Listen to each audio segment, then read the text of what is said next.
Hi, it's Dr. John Berardi here with Competitor.com, and today I'd like to talk about eating meat, specifically whether meat is good for us or whether it's a disease waiting to happen. There's no question that eating the right kind of meat, in the right amounts, definitely fits into an overall healthy diet. And more than health, it's a solid part of an athlete's training regimen, providing protein, B vitamins, and especially important for women, iron. However, there also seems to be good evidence that meat eating can sometimes be problematic. For example, typical high meat eaters also tend to eat less of the other healthy stuff, like veggies, like unprocessed grains, like healthy fats. So their diets tend to be high in calories, high in saturated fat, and low in fiber, antioxidants, vitamins, minerals, etc. This is a pretty good recipe for disease risk for most people. Now, the logical solution here isn't to avoid meat. Rather, it's to avoid displacing all those other healthy foods with meat. It's to include both meat and high fiber foods, fruits, veggies, and more. Beyond dietary displacement, there are two other concerns with diets high in meat. First, carcinogens. Second, hormones and antibiotics.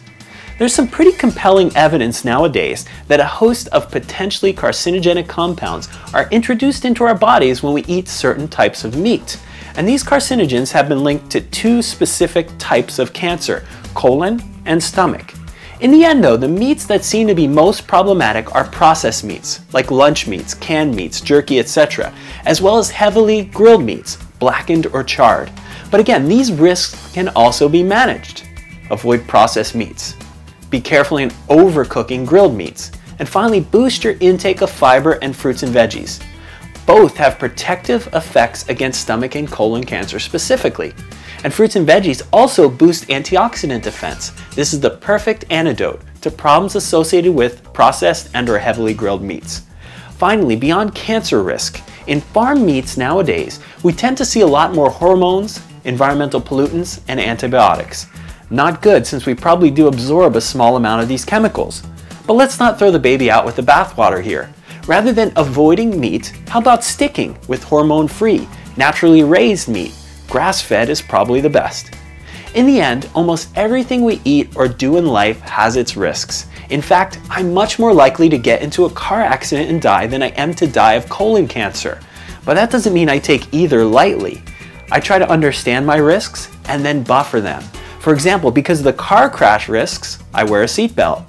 Likewise, because of the meat risks, I make sure that I avoid processed meats, I eat lots of antioxidant-rich fruits and veggies, as well as fiber-rich nuts, seeds, and legumes, and I eat primarily naturally raised, hormone-free meat. This way I get all the benefits of meat while buffering the risks. No vegetarianism required. In the meantime, continue to eat well and train hard, and I'll see you next time on Eat and Run.